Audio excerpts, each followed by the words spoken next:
Este es el vídeo explicativo de la unidad número 1, parte 2, titulada La ciencia como fuente de conocimiento. En la primera parte de la unidad número 1 habíamos estado analizando el concepto de investigación científica. Se vio, ¿no?, que este concepto de investigación científica se entiende como una serie de actividades que tienen como objetivo refutar o falsar algún modelo de la realidad.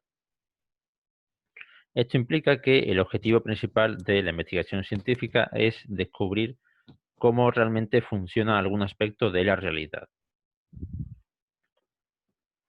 En esta segunda parte vamos a empezar hablando de cómo se clasifican las ciencias. Tradicionalmente ha habido dos grandes bloques dentro de la clasificación de las ciencias factuales y las ciencias formales. ¿Qué son las ciencias factuales? Las ciencias factuales se ocupan de una parcela empírica de la realidad, ¿vale? Tratando de generar una serie de teorías que pues explican cómo se comportan estos fenómenos. Por ejemplo, un ejemplo de este tipo de ciencia es la medicina. Por otro lado están las ciencias formales. Estas ciencias no se basan en hechos observables, es decir, no son empíricas, sino que se basan totalmente en generar teoría, ¿vale? Por ejemplo, la matemática y la lógica entran dentro de esta clasificación.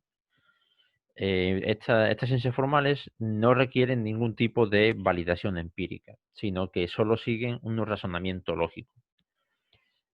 Y tradicionalmente siempre la ciencia se ha entendido como ciencia formal, es decir, la imagen de la ciencia siempre ha respondido a un plano formal.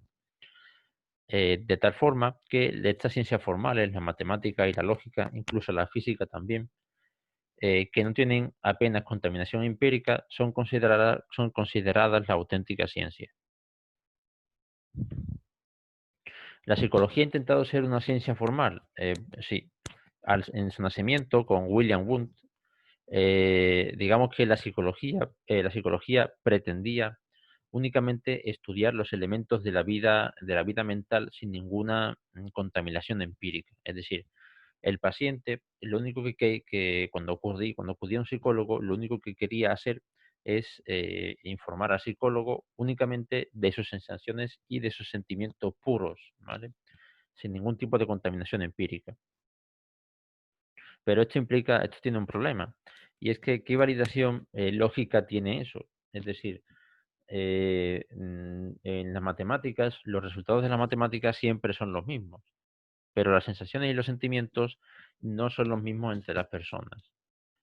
Entonces, este intento de convertir a la ciencia en una ciencia formal, a la psicología en una ciencia formal de Wundt, fracasó.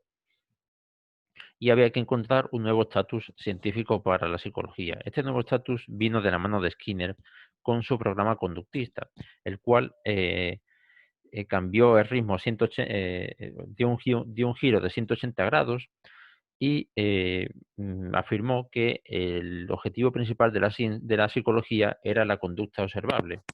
De tal manera que, digamos, la psicología empezaba a tener un correlato en la experiencia, que era la conducta, que es algo que se puede observar y es algo que se puede cuantificar y se puede medir.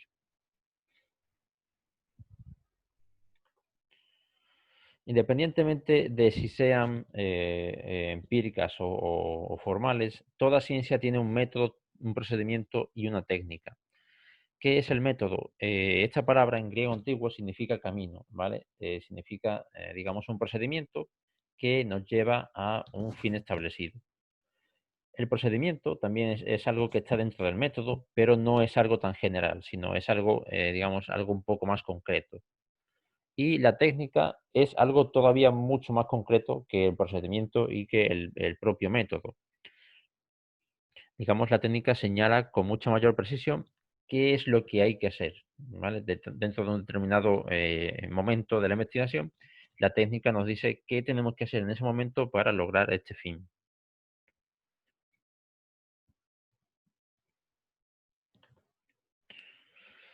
También toda ciencia consta de una teoría científica. Obviamente, si no existiese una teoría científica, no podría haber una ciencia. ¿Eh?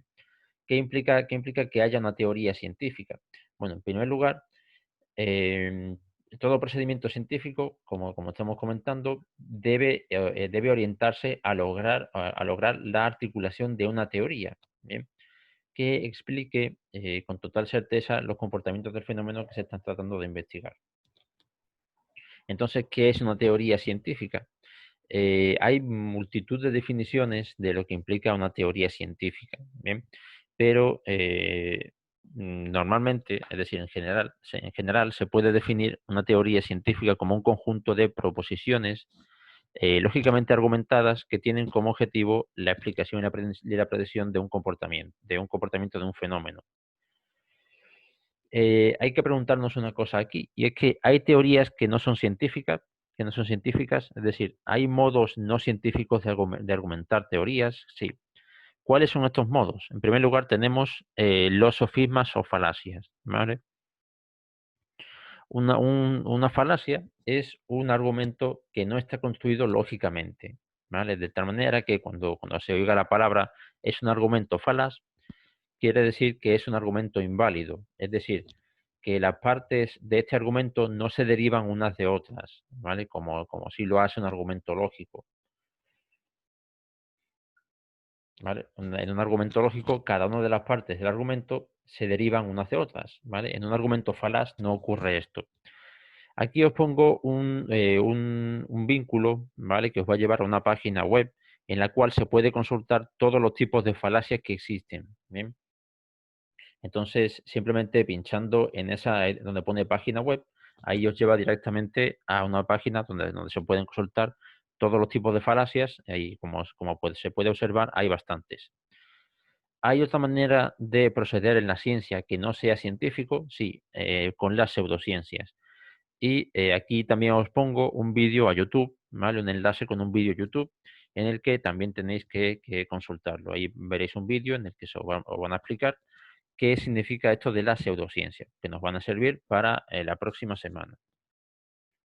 Bueno, nada más. Este ha sido el vídeo explicativo de la segunda parte de la unidad número 2. Espero que lo visualicéis y nos seguimos viendo en las clases. Un saludo a todos y hasta pronto.